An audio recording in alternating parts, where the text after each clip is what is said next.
Data structure using C में हम लोग एक्सप्रेशन पार्सिंग पढ़ रहे थे, जिसमें हम लोगों ने प्रीवियस क्लास में infix to postfix conversion algorithm पढ़ा। आज हम लोग पोस्टफिक्स इवैल्यूएशन का एल्गोरिदम पढ़ने वाले हैं। पोस्टफिक्स इवैल्यूएशन क्या है? हम लोग आज तक मैथमेटिक्स में जो भी कैलकुलेशंस करते थे, एक्सप्रेशन को सॉल्व करते थे, वो सभी एक्सप्रेशन इनफिक्स में होते थे। आज हम लोग एक पोस्टफिक्स एक्सप्रेशन को सॉल्व करने वाले हैं using the algorithm.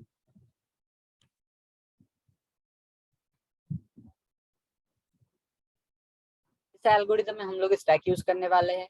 So data structure का सारा वीडियोस इस प्लेलिस्ट में अवेलेबल है। So you will get all the videos here. So यहाँ पे stack, then expression parsing and then that conversion algorithm, आप लोग सब यहाँ पे इसको एक्सेस कर सकते हैं। So now I am moving to the algorithm.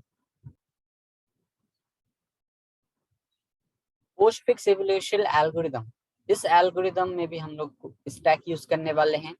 ये एल्गोरिथम बहुत इजी है एंड बहुत सिंपल है। सो हमारा एल्गोरिथम का फर्स्ट स्टेप है क्रिएट अ स्टैक। तो सबसे पहले हम एक स्टैक क्रिएट कर लेंगे। स्टैक क्रिएट करने के बाद start reading the string from left to right. यहाँ भी हमको स्ट्रिंग को लेफ्ट टू राइट रीड करना पड़ेगा। सो यहाँ पे कौन सा स्ट्रिंग को हम लोग रीड करने वाले हैं? यहाँ पे उस स्ट्रिंग को रीड करेंगे जहाँ पे हम लोग पोस्टफिक्स, जिस स्ट्रिंग में हम लोग पोस्टफिक्स एक्सप्रेशन को स्टोर करेंगे, बिकॉज हम लोग पोस्टफिक्स एक्सप्रेशन को इवैल्यूएट कर रहे हैं। उसके बाद उस स्ट्रिंग को हम लोग वन बाय वन रीड करेंगे जब तक वो स्ट्रिंग एंड ना हो जाए। सो उसके बाद कुछ कंडीशन है। If scan character is an operand, if scan character is an operand, अगर स्कैन कैरेक्टर एक ऑपरेंड आ जाता है, तो ऑपरेंड मतलब 1+2 अगर हम लोग करते थे तो यहाँ पे 1 और 2 हमारा ऑपरेंड होता था। इसको अगर हम लोग पोस्टफिक्स में लिखेंगे तो 1 2 प्लस हो जाएगा। सो अगर स्कैन कैरेक्टर एक ऑपरेंड हुआ तो हम लोग क्या करेंगे? हम लोग चलिए इसको ही सॉल्व करते हैं 1 2 प्लस को। तो अगर स्कैन कैरेक्टर एक ऑपरेंड है तो हम लोग स्टैक में पुश कर देंगे। सो 1 पुश हो गया। उसके बाद फिर से नेक्स्ट स्कैन कैरेक्टर है हमारा 2, तो अब हम लोग 2 को पुश कर देंगे। 2 को पुश करने के बाद हमारा नेक्स्ट स्कैन कैरेक्टर है plus. Now scan character is an operator, अगर स्कैन कैरेक्टर एक ऑपरेटर हुआ तो हम लोग यहाँ पे 4 स्टेप करने वाले हैं। वो क्या है? एक वेरिएबल लेना है मेरे को, जिसमें मेरे को स्टैक को पॉप करना है। एक बार पॉप करने पे 2 पॉप होकर हमको स्टोर करना होगा वेरिएबल 1 में। उसके बाद वेरिएबल 2 में हमको स्टैक को फिर से पॉप करना पड़ेगा। फिर से मैंने पॉप किया और इसको स्टोर करना है मेरे को वेरिएबल 2 में। इसको हम लोगों को स्टोर करना है वेरिएबल 2 में। वेरिएबल 2 में स्टोर करने के बाद स्टेप 3 है कि वेरिएबल 3 में v1 और v2 के बीच में ऑपरेटर को डाल दो। ठीक है। सो v1 एंड v2 के बीच में ऑपरेटर को डाल दो। इसको हम लोग v1 प्लस v2 भी कर देंगे। नाउ फ्रेंड्स, यहाँ पे हम लोग प्लस ऑपरेटर का यूज किए हैं, तो प्लस ऑपरेटर को 1+2 लिखो या फिर 2+1 लिखो, रिजल्ट सेम आता है। ठीक है। सो यहाँ पे सबसे बेस्ट होगा, इसको हम लोग var2 कर देंगे और इसको हम लोग var1 कर देंगे। इसको हम लोग var2 कर देंगे और var1 कर देंगे। Okay fine. सो हम लोगों ने चेंजेस कर दिए, क्योंकि हमारा जो हम लोग स्टैक यूज कर रहे हैं, स्टैक क्या है? Last in first out. So सबसे पहले तो 1 इंसर्ट हो रहा है ना, तो अगर 1 इंसर्ट हो रहा है तो हम लोगों ने पॉप किया। पॉप करने के बाद फर्स्ट पॉप एलिमेंट आया v1 में, जो कि है 2। ठीक है। उसके बाद सेकेंड पॉप एलिमेंट है 1, तो आया 1। ठीक। जो आया v2 में, बट मेरा इस पोस्टफिक्स का इनफिक्स फॉर्म क्या है, 1+2 है ना, तो मेरे को यहाँ पे भी तो 1+2 करना पड़ेगा। तो यहाँ पे अगर मेरे को 1+2 करना है तो मेरे को V2 + V1 करना पड़ेगा, इसीलिए मैंने इसको चेंज कर दिया। अगर ये प्लस ऑपरेटर है तो कोई फर्क नहीं पड़ने वाला है, लेकिन अगर ये माइनस ऑपरेटर रहता बीच में तो 1 - 2 करने पे यहाँ पे मेरे को आंसर देता -1, लेकिन वही अगर मैं 2 - 1 करूंगा तो आंसर आ जाएगा 1।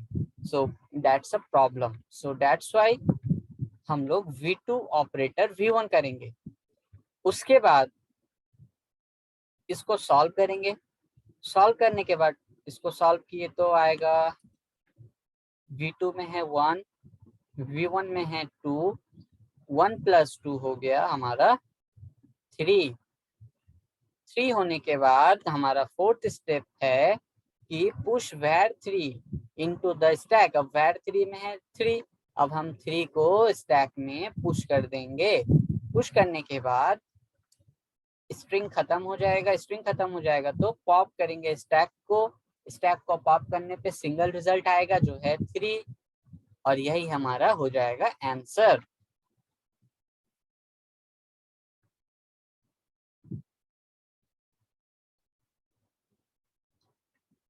अब हम लोग एक एग्जांपल करने वाले हैं जिसमें हम लोग पोस्टफिक्स एक्सप्रेशन को इवैल्यूएट करेंगे यूजिंग द एल्गोरिथम। तो सबसे पहले हमारे पास एक इनफिक्स एक्सप्रेशन है, सबसे पहले हमारे पास एक इनफिक्स एक्सप्रेशन है।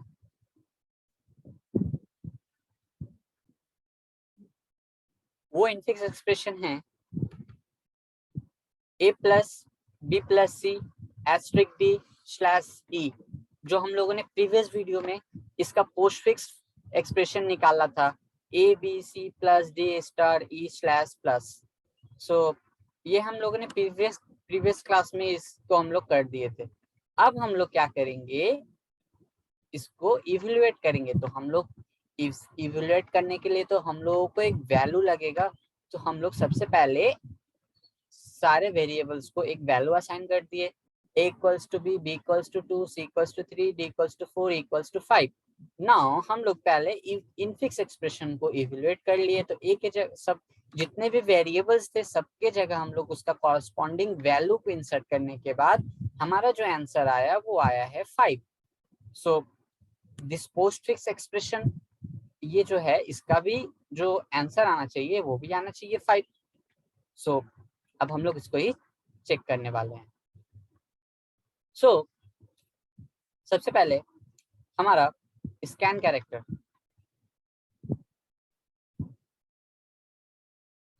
तो हमारा फर्स्ट स्कैन कैरेक्टर है ए। सो हम लोग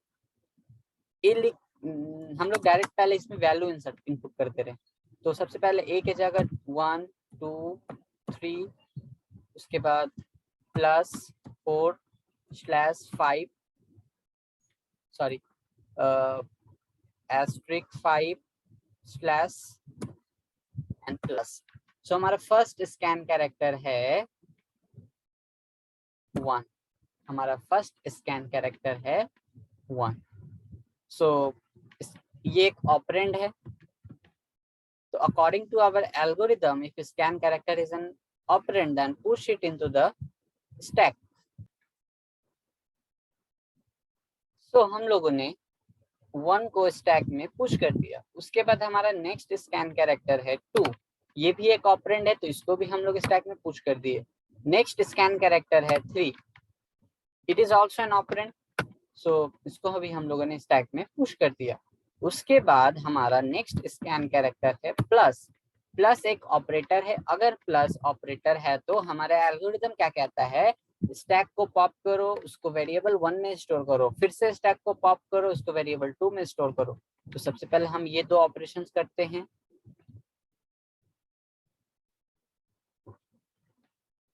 तो नाउ हम लोग स्टैक को पॉप किए तो रिटर्न हुआ 3, इसको स्टोर किए वेरिएबल 1 में। उसके बाद फिर से स्टैक को पॉप किए, रिटर्न हुआ 2, इसको स्टोर किए वेरिएबल 2 में।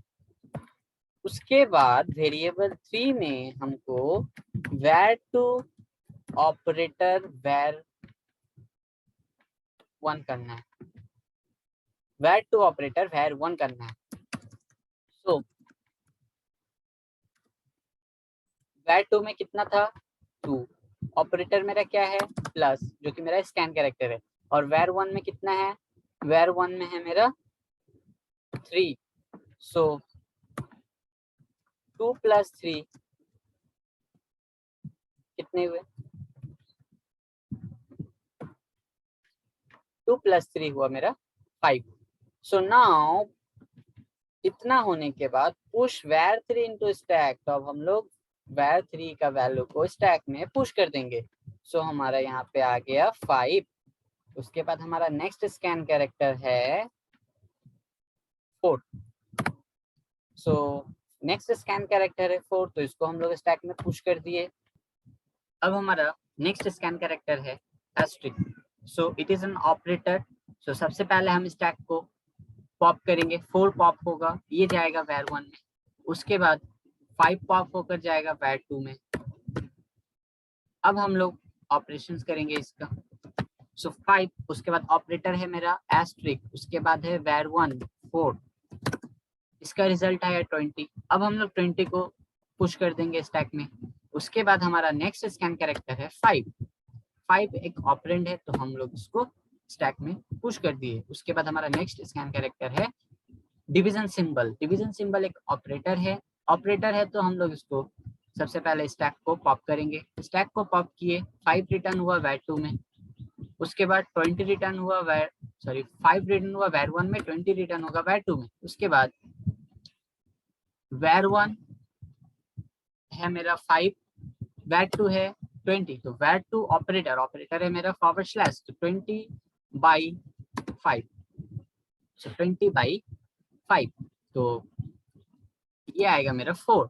नाउ 4 को हम लोग स्टोर कर देंगे स्टैक में, पुश कर देंगे। उसके बाद हमारा नेक्स्ट स्कैन कैरेक्टर है प्लस।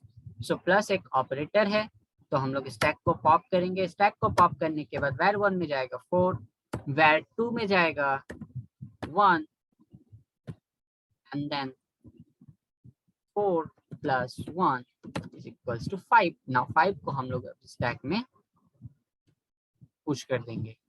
अब हम लोग 5 को स्टैक में पुश कर देंगे। उसके बाद हमारा स्ट्रिंग हो गया खत्म। स्ट्रिंग खत्म हुआ, तो हम लोग अब फाइनली स्टैक को पॉप करेंगे। तो मेरा पॉप करने पे आया एंड 5 आया, और यही हो गया मेरा result of this postfix expression. So it's absolutely correct, because our infix expression is also give the result 5, and its postfix expression also evaluated as 5. So